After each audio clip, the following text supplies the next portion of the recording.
hier au nom de PIM Limited et de PIM Recycling, et au nom personnel d'Éric Corson, Managing Director. En cette journée mondiale du recyclage, je suis Marie-Noëlle Elissac, votre MC pour ce matin. Si vous êtes là ce matin, c'est parce que vous connaissez la détermination de PIM Limited et d'Éric Corson en particulier à fédérer un maximum de partenaires autour de l'utilisation responsable des plastiques. Un petit mot sur notre décor. Vous pouvez voir sur les tables à côté de vous et sur la scène des produits qui sont issus du recyclage. Ici, grâce à PIM Limited et bientôt avec PIM Recycling, cintres ou ceux de peinture retrouvent une seconde vie. Notre très belle installation de poubelle, c'est 5 or 6 Shades of Brown, parce que c'est un joli nuancier de marron. C'est tout simplement pour vous montrer que lorsque vous travaillez avec des produits recyclés, ces produits ressortent souvent avec des couleurs différentes et c'est là un des défis et une des contraintes majeures de recyclage et Eric vous en parlera tout à l'heure. Notre programme est très simple ce matin. On vous rassure, une cérémonie officielle très courte parce qu'on veut maximiser le temps du networking. Nous vous présenterons une petite vidéo de PIM Recycling. En effet, le site de PIM Recycling se trouve à Richter, mais il n'est pas aménagé pour accueillir un événement de ce type. C'est pour cela donc que nous vous recevons ici ce matin à PIM Limited. Ensuite, après les discours, nous vous inviterons à une visibilité de l'usine pour découvrir quelques étapes du recyclage et vous aurez tous apporté une très belle charlotte. Ce sera très élégant, mais il faudra consentir à cela pour faire la visite. D'accord? Sans plus attendre, je vais appeler Eric Corson, Managing Director de PIM Limited et de PIM Recycling pour son discours. Eric, c'est à toi.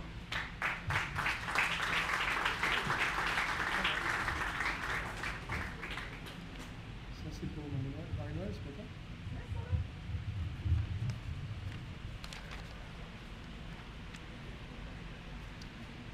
Chers invités, mon équipe et moi-même sommes heureux de vous recevoir aujourd'hui. Alors, comme vous savez, tout discours mérite un protocole, je vous préviens. Mes salutations protocolaires seront relativement longues. Donc, prenez une bonne bouffée d'air et moi aussi je prends une bonne bouffée d'air pour commencer. Honorable Kavidas Ramano, ministre de l'Environnement, de la gestion des déchets solides et du changement climatique, Madame Laughton, secrétaire permanente du ministère, M. Prakash Kaulesar, senior advisor du ministère, M. Mahmoud Issab Nujurali, Lord maire de la ville de Port-Louis, M. Kalisharan Soumarou, président du District Council de Pamplemousse, M. Paul Clarenc, chairman de PIM Limited, représentante de nos associations partenaires, Mme Namita Jagarnath Ardawar, présidente de l'MCCI, Mme Shirin Ghani, CEO de l'AMM et du Mairie Maurice, Mme Amandine Derodé Ardawar, donc Head of Sustainability and Inclusive Growth at Business Mauritius, représentante des organisations internationales et régionales, Mme Pamela Bapudandou, Eco-Counselor and National Coordinator du Programme des Nations Unies pour le Développement, M. Tom Charles, chargé de mission à l'AFD, les 3 chargés de mission, transition écologique et énergétique, tourisme et migration de la Commission de l'Océan Indien. C'est pas fini, hein? Encore un peu. Que la première page. Je salue également les acteurs du tourisme, Lindsay Morvan, président de la Tourism Authority, Sudevan Chandram Bryan, directeur général de la Beach Authority, Jocelyn Kwok, CEO de la RIM. Merci aussi à Mme Vanessa Dogé de Spéville, qui nous a toujours soutenus, Head of Sustainability, Reputation and Engagement de la MCB. Merci aux Sustainability Managers présents ce matin.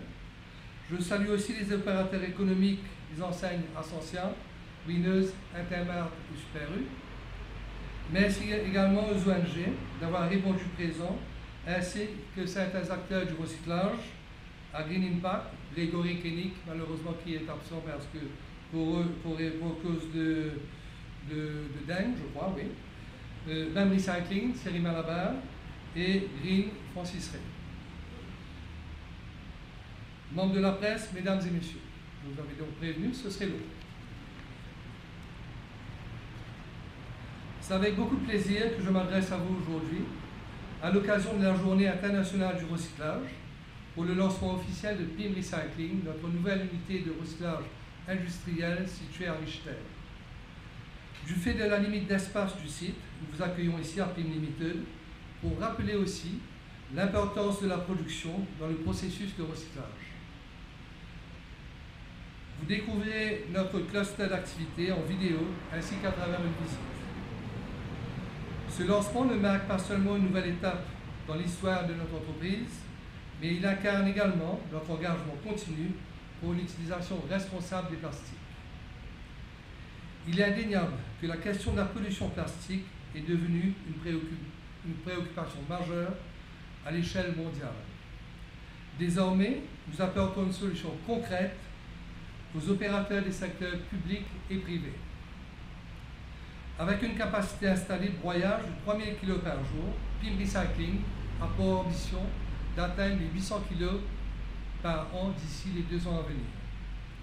De juillet 2023 à ce jour, nous avons traité un peu plus de 140 000 kg de déchets plastiques. Il est vrai que le chemin est encore long face aux 73 000 tonnes qui vont à Marchicos et aux 42 000 tonnes non captées.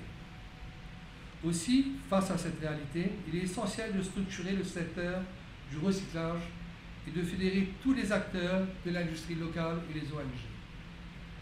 Mais il est surtout évident que nous n'y arriverons pas sans l'aide des autorités locales et des institutions bancaires. Certains d'entre vous étaient présents en juin 2023 à notre conférence intitulée « Mieux comprendre les enjeux, les perspectives et les perspectives autour des plastiques ».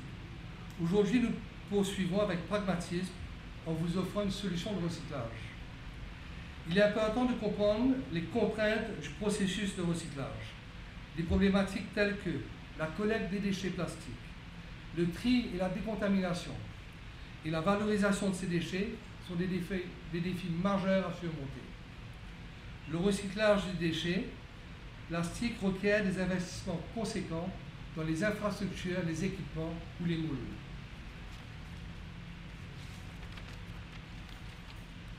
Dans notre réalité de recycleur, nous devons aussi considérer les limitations techniques des produits recyclés, tels que le poids, le niveau de contamination, les différents types de plastique, la couleur, la captation des gisements, la compatibilité alimentaire, le prix, les exigences commerciales et l'intégrité technique de ces produits. Cette mise en contexte est essentielle pour l'alignement de chacun. Industrie, commerce, autorités publiques, recherche et développement, ONG. Progresser dans le recyclage est un chemin qui nécessite des bases solides. Par exemple, il serait pertinent de comprendre les limitations techniques liées au recyclage des diverses matières plastiques recyclées avant de fixer par règlement les pourcentages d'incorporation dans les produits finis. On parle aussi d'alternatives au plastique, avec des matériaux biodégradables ou compostables. Mais quoi qu'on en dise, il reste très limité sur le marché des matières premières, relativement cher et très contraignant à l'utilisation. Cependant, on se doit de rester à l'écoute et de suivre les évolutions techniques et de nous y adapter dans un esprit de transition. Nous devons rester réalistes par rapport à ces contraintes et faire des compromis adaptés, évitant de fixer des échéances trop courtes dans des changements qui seraient dommageables à l'économie locale. Comme recommandé dans le roadmap sur l'économie circulaire à Maurice, la mise en place d'un organisme réunissant les spécialistes du domaine devient urgente. Cela contribuera à apporter des solutions concrètes et guidées par l'efficience face aux problématiques actuelles et futures. J'adresse ainsi un message aux autorités et aux décideurs. Monsieur le ministre, nous comptons sur vous pour maintenir la concertation et rester dans le dialogue. Nous pourrons de cette manière développer ensemble des solutions adaptées à nos territoires et à notre maturité industrielle. Nous n'aurons alors pas de complexe à nous approprier des solutions éprouvées compatibles à notre statut de petite île insulaire. En somme, nous devons privilégier des solutions locales avec des acteurs locaux. Aujourd'hui, nous avons choisi de réunir des acteurs clés, car nous sommes fermement convaincus que la réussite de la démarche de PIM Recycling nécessite une collaboration étroite avec tous les opérateurs économiques de notre pays. Nous devons partager nos connaissances, nos ressources et nos meilleures pratiques pour trouver des solutions durables et efficaces. En conclusion, j'y arrive, je tiens à réaffirmer notre engagement envers une production locale, responsable et engagée. PIM Limited et PIM Recycling continueront à jouer leur rôle dans la promotion de l'éco-conception pour produire et consommer de manière responsable. Avec vous, nous avons le pouvoir de faire une réelle différence. Merci pour votre attention.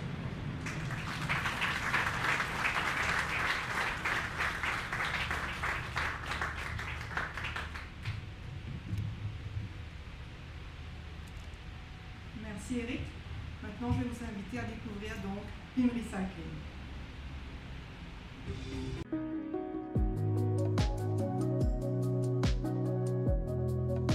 1,3 million d'habitants, plus de 150 000 petites et moyennes entreprises. L'île Maurice a non seulement connu un développement socio-économique exceptionnel, mais a développé un véritable savoir-faire industriel. Notre secteur manufacturier nous permet de produire et de mettre sur le marché local des milliers de produits divers et variés, utiles dans notre quotidien. Mais cette activité industrielle engendre d'importants défis environnementaux qui impactent notre économie. PIM Limited est un acteur important du développement industriel de l'île. Depuis plus de 50 ans, c'est un des partenaires privilégiés des industries et entreprises locales. PIM Limited a choisi d'agir pour promouvoir une utilisation responsable des plastiques. L'entreprise cesse, dès 2016, la production de paille et petites cuillères en plastique. Une décision à l'encontre de toute stratégie commerciale, mais pertinente pour ses valeurs. PIM Limited parvient à fédérer de grands opérateurs économiques autour de son approche responsable des déchets plastiques. L'entreprise encourage aussi l'éco-conception, la valorisation et la seconde vie des déchets plastiques. C'est pour cela que PIM Limited s'appuie depuis 2020 sur une nouvelle signature de marque, Rethinking Plastics in a Changing World. Cet engagement porte aussi sur la sensibilisation et l'information. En juin 2023, PIM Limited réunit plus de 250 chefs d'entreprise pour une conférence gratuite sur les défis, les enjeux et les perspectives autour des plastiques. Une approche pragmatique pour renforcer le plaidoyer porté avec conviction par PIM Limited. Au-delà du plaidoyer, PIM Limited croit dans l'action. Désormais, elle renforce son action à travers l'entité PIM Recycling Limited, une solution pour le recyclage et la valorisation des déchets plastiques située à Richter. Objectif : traiter plus de 800 tonnes de déchets d'ici 2026. À Richter, PIM Recycling Limited pourra traiter les gisements des entreprises et contribuera à limiter l'impact sur l'environnement. Désormais, c'est vers PIM Recycling Limited que se tournent Phoenix Bev, Sofap, Morillet, Decathlon, Oxenam et bien d'autres pour une solution de recyclage durable. Ainsi, caisses, seaux et autres cintres retrouvent une seconde vie dans notre usine à Quédé.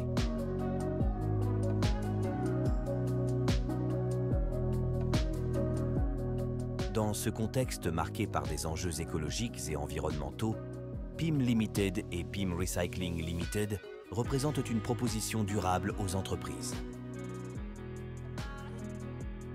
Nous avons le savoir-faire et la capacité de recycler des produits moyennement contaminés tels que chaises, stools, caisses en plastique, palettes, cuvettes, tupperware, bols, pots de fleurs, seaux de peinture, cintres, plateaux d'œufs, bacs de crème glacée, bidons de jus et contenants alimentaires.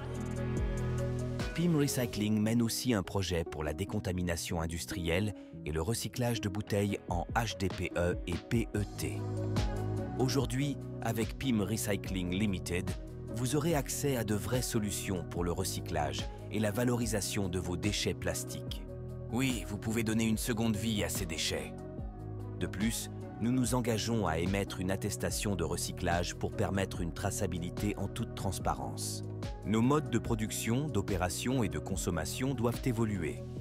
PIM Limited et PIM Recycling Limited pour une utilisation responsable des plastiques.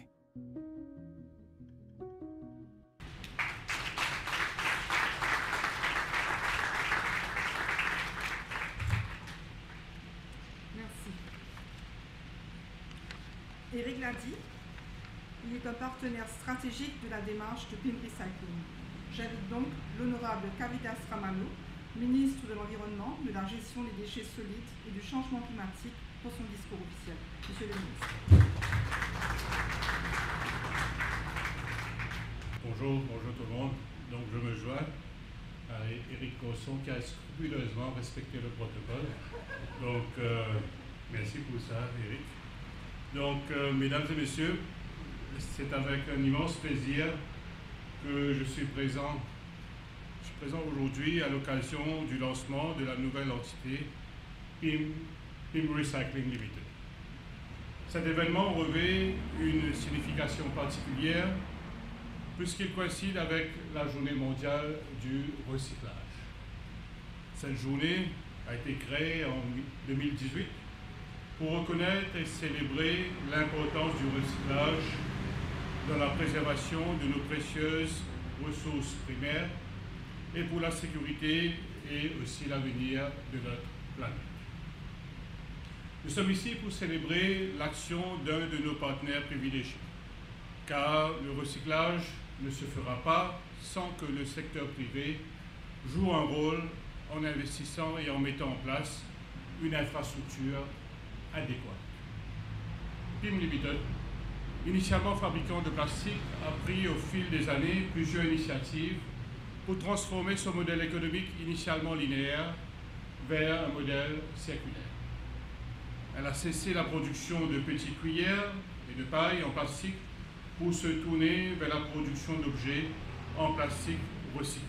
Bien sûr, cela est en stricte conformité avec les règlements que nous avons introduits en janvier 2021. Avec l'événement d'aujourd'hui, PIM se prépare à franchir une nouvelle étape dans sa démarche vers la circularité. La mise en service de PIM Recycling encouragera le développement d'une gestion durable des plastiques tout au long de leur cycle de vie, de la conception à la production jusqu'à la fin de vie. Donc cela s'inscrit bien sûr parfaitement de notre stratégie nationale et notre plan d'action pour le recyclage des déchets et la récupération des ressources. Ainsi, dans la feuille de route pour l'économie circulaire que nous avons élaborée conjointement avec toutes les parties prenantes, ce qui nous permettra de progresser vers une société efficace en ressources. Je dois souligner que PIM Limited n'a pas seulement été active lors des consultations menées durant l'élaboration de ces documents, mais elle a également commencé à mettre en œuvre un certain nombre d'actions prescrites. Il convient également de rappeler qu'il y a quelques mois, nous nous sommes réunis lors d'une conférence organisée par PIM Limited et sa direction dans le but de mettre à disposition l'expertise de Qualitropic aux entreprises mauriciennes sur la gestion durable des plastiques et des pratiques de fabrication durable. Mesdames et messieurs, de nombreux problèmes environnementaux sont souvent difficiles à comprendre et à communiquer. Cependant, la pollution plastique est l'une des menaces les plus répandues, omniprésentes, persistantes pour les océans, la nature et la santé humaine. La plastique est quelque chose que tout le monde peut facilement voir, identifier et associer à sa vie quotidienne. Où que vous soyez, regardez autour de vous un matériau popularisé il y a quelques décennies et maintenant utilisé partout, dans tous les secteurs de l'économie, fabriqué à partir de combustibles fossiles contribuant au réchauffement planétaire. Les fragments de plastique se retrouvent dans la neige et la glace sur les hautes montagnes, dans l'estomac des baleines, des oiseaux, des tortues, des poissons, et transportés par le vent de la mer, flottant à la surface de l'océan. Récemment, les scientifiques ont porté leur attention vers le ciel, découvrant que les microplastiques ne sont pas confinés aux océans, aux rivières et au sol, mais dérivent également dans l'atmosphère, affectant la qualité de l'air et bien sûr potentiellement la santé humaine. Malgré la propagation omniprésente de la pollution, la production et l'utilisation du plastique continuent à croître rapidement et devraient augmenter considérablement au cours des 20 prochaines années. De plus en plus, des articles en plastique sont produits chaque jour pour être utilisés seulement quelques instants avant d'être jetés. Le monde produit environ 400 millions de tonnes de déchets plastiques chaque année. Et 1 trillion de sacs en plastique sont utilisés annuellement, soit environ 2 millions par minute. Depuis les années 1970, le taux de production du plastique a augmenté plus rapidement que celui de toute autre matière. Si cette tendance de croissance historique se poursuit, la production mondiale de plastique primaire devrait atteindre 1,1 milliard de tonnes d'ici 2050. Mesdames et messieurs, parmi les produits en plastique, ceux destinés à usage unique sont omniprésents et pour beaucoup d'entre nous, ils sont devenus une partie intégrante de notre vie quotidienne. Globalement, environ 36% de tous les plastiques produits sont utilisés dans l'emballage, y compris les produits plastiques à usage unique ou les contenants alimentaires et les boissons, dont environ 85% se retrouvent dans les dessages. Le déversement aléatoire de plastique à usage unique est une préoccupation environnementale majeure à Maurice. Ils sont associés à l'obstruction des drains, tout dommage lié aux différentes inondations que nous avons connues. Mesdames et messieurs, en 2020, mon ministère a pris des mesures réglementaires visant à adresser en partie le problème de la pollution plastique, y compris l'interdiction de produits plastiques non biodégradables et à usage unique, tels que les couverts jetables, les assiettes, les bols, gobelets, etc. Grâce à ces mesures, il y a eu un changement de mentalité parmi les consommateurs, les fabricants et les commerçants, qui ont adopté l'utilisation des sacs en plastique biodégradables et des sacs écologiques durables. Mais la politique de l'environnement veille toujours au grain, parce qu'il y a toujours quelques cas de non-conformité aux normes établies. Pour obtenir des résultats durables, nous avons besoin d'une vision collective et d'un engagement ferme des autorités publiques et des acteurs du secteur privé, ce qui est désormais le cas ici. En ce qui concerne les bouteilles en PET, l'Environment Protection, le PET Bottle Permit Regulations de 2001, promulgué en 2001, associé à un Financial Incentive Scheme, ont abouti à un taux de recyclage de seulement 35 à 40% des 130 millions de bouteilles en PET générées annuellement à Maurice. Pour rappel, le nouveau Financial Incentive Scheme, opérationnel depuis juillet 2023, est de 15 roupies par kilo de PET exporté pour le recyclage et 30 roupies par kilo de PET recyclé localement. Je suis informé par la Mauritius Revenue Authority que les demandes de remboursement présentées par les recycleurs à ce jour, dans le cadre de ce régime d'incitation financière, concernent uniquement les bouteilles PET post-consommation exportées pour le recyclage. De janvier à décembre 2023, quelques 1472 tonnes de PET ont été exportées pour le recyclage. Afin d'atteindre un taux de collecte et de recyclage d'au moins 80% à court terme, mon ministère travaille depuis pas mal de temps sur un nouveau règlement avec le bureau de l'Attorney General pour la mise en place d'un opérateur centralisé pour la gestion des bouteilles, de conteneurs, de boissons post-consommation et qui sera promulgué sous le Waste Management and Resource Recovery Act 2023. Le nouveau règlement, conforme au principe de responsabilité élargie du producteur, prévoira également un Deposit Refund Mechanism pour impliquer une participation du public et jusqu'à présent, ce qui malheureusement jusqu'à présent a été très faible. Donc, cette proposition de réglementation a été formulée à la suite de plusieurs consultations que mon ministère a organisées avec les différentes parties prenantes, notamment l'association des embouteilleurs. Mesdames et messieurs, le concept d'économie circulaire exige à la fois des actions en amont et en aval. L'application des mesures réglementaires visant à réduire et la sensibilisation environnementale de la population fonctionne, mais elles ont leurs limites. Oui, nous aurons inévitablement des plastiques dans nos déchets et nous devons être réalistes à ce sujet. Il est donc nécessaire que notre système de gestion des déchets s'adapte pour résoudre ce problème.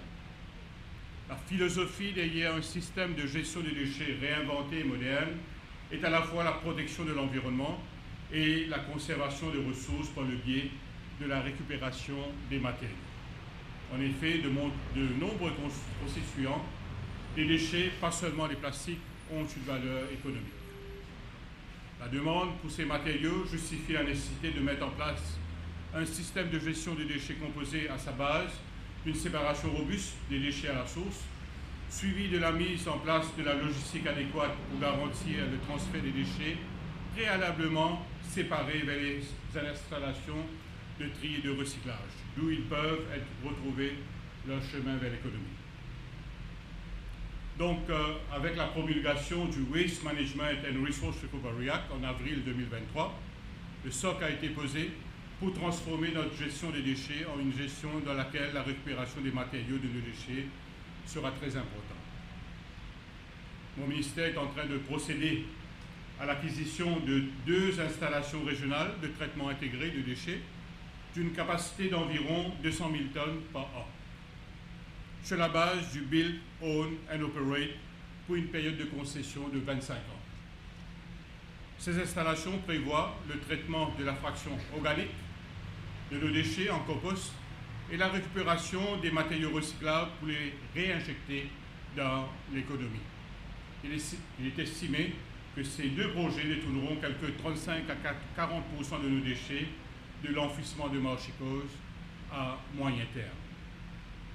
Bien que les infrastructures aient un rôle majeur à jouer, il faudra également fournir à la population, bien sûr, des bacs appropriés et sensibiliser pleinement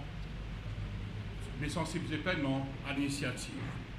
Donc des bacs seront bien sûr fournis aux personnes pour qu'elles puissent trier leurs déchets. Donc, il serait souhaitable que ces bacs soient eux-mêmes fabriqués au moins en partie à partir du plastique recyclé localement, afin que les déchets plastiques générés et collectés retournent dans la production et non sur le site d'enfouissement. Donc, mettre en place une bonne logistique, inculquer les mécanismes de tri des déchets dans l'esprit grâce à une éducation soutenue sont d'autres éléments essentiels du futur système de la gestion des déchets. Donc, à ce niveau, je peux vous dire que nous sommes arrivés à un stade intéressant de négociation avec le Responsive Bidder et je pense que très prochainement, nous serons dans une position de procéder avec l'award du contrat et procéder donc bien sûr à l'installation de ces 2 installations, donc le centre de compostage et le centre de tri pour les déchets secs. Mesdames et messieurs, je suis heureux que l'événement d'aujourd'hui nous permet de poursuivre le dialogue avec le secteur public et privé, entre le secteur public et privé, ce qui est très important pour nous permettre de trouver des solutions adaptées localement, pour renforcer notre résilience face à tant de perturbations de notre chaîne d'approvisionnement. Je dois aussi vous dire que, suivant les assises de l'environnement en décembre 2019, nous avons poursuivi les consultations entre le secteur public, le secteur privé, les ONG, la société civile, et nous sommes venus de l'avant avec ce qu'on appelle des quick wins, pas mal de mesures, des nouveaux règlements qui sont entrés en vigueur depuis janvier 2021. Et là, nous sommes venus de l'avant avec la loi cadre en ce qui concerne le tri des déchets. Et là, à la rentrée parlementaire, je suis heureux de vous annoncer que nous procédons aussi à une réforme, une refonte de notre loi cadre qui est le Environment Protection Act, qui sera désormais connu comme le Environment Bill. Une fois que ce sera adopté, ce sera le Environment Act. et les mesures phares de cette nouvelle loi. Bien sûr, prendra en considération l'installation prochaine d'un observatoire de l'environnement, une refonte en ce qui concerne les PMI de IAE, assurer beaucoup plus de transparence et bien sûr mettre en place des structures appropriées pour la protection des environmentally sensitive areas. Et bien sûr, la part belle aussi sera faite à ce concept très important, très cher à nous les amoureux du recyclage. Ce sera le Extended Producers Responsibility, bien sûr. Donc, cette loi cadre prévoira tout un arsenal légal pour que nous puissions mener à bien l'action plan que nous avons prévu et aussi, bien sûr, concrétiser comme il se doit les consultations en cours depuis les assises de l'environnement en décembre 2019. Donc, permettez-moi en conclusion de féliciter PIM Recycling Limited pour cette initiative louable et je leur souhaite bien sûr plein de succès dans cette nouvelle entreprise en cette journée très symbolique, journée mondiale du recyclage. Avec ces mots, je vous souhaite une très bonne journée. Merci de votre attention.